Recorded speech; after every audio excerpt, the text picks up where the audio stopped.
వేములవాడ కోడెల మరణం తెలంగాణకు అరిష్టం. వారం రోజుల సమయంలో వేములవాడ దేవస్థానంలో భక్తులు సమర్పించిన కోడెలు మరణించడం ఇది చాలా దురదృష్టకరం. ఇది రాష్ట్రానికి అరిష్టం. దీనివల్ల భక్తుల మనోభావాలు కూడా బాగా దెబ్బతింటా ఉన్నాయి. రోజు కోడెలు చనిపోతున్నా కూడా ప్రభుత్వంలో కనీసం చలనం లేదు, ప్రభుత్వం పట్టించుకోవడం లేదు. ఒక వారం రోజుల్లో 26 కోడెలు మరణించాయి. మరికొన్ని కోడెలు అనారోగ్యం పాలై చావు బతుకుల్లో కొట్టుమిట్టాడుతా ఉన్నాయి. అయినా ప్రభుత్వం వాటిని రక్షించే ప్రయత్నం కూడా ఈరోజు చేయడం లేదు.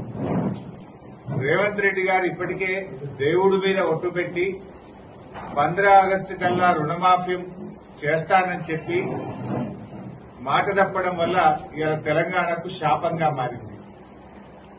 దేవుడి మీద ఒట్టు పెట్టి మాట తప్పితే అది శాపంగా మారింది. ఇంకొక వైపు వేములవాడ దేవస్థానంలో కోడెలు మరణించడం ఈ రాష్ట్రానికి అరిష్టంగా మారుతా ఉంది.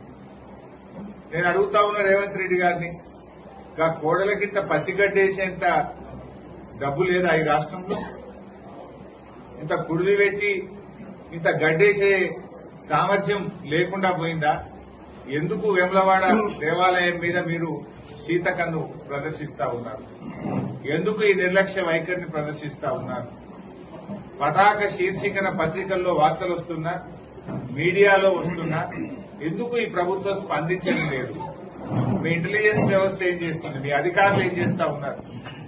మీ కలెక్టర్ ఏం చేస్తా ఉన్నాడు?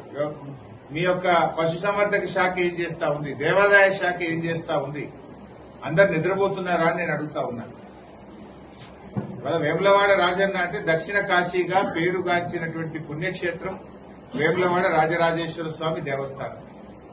భక్తులు ఎంతో భక్తితో ఆ కోడెలను స్వామివారికి సమర్పిస్తూ ఉంటారు. ఇలా భక్తులు సమర్పించిన కోడెలను కాపాడలేని దుస్థితిలో ఈ రాష్ట్ర ప్రభుత్వం ఉంది. అన్నింట్లా నిర్లక్ష్యమే. చివరికి దేవాలయాల మీద కూడా మీరు నిర్లక్ష్యం వహిస్తా ఉన్నారు. ఇంత గడ్డేసి గుడిది పెట్టే తెలివి లేదా?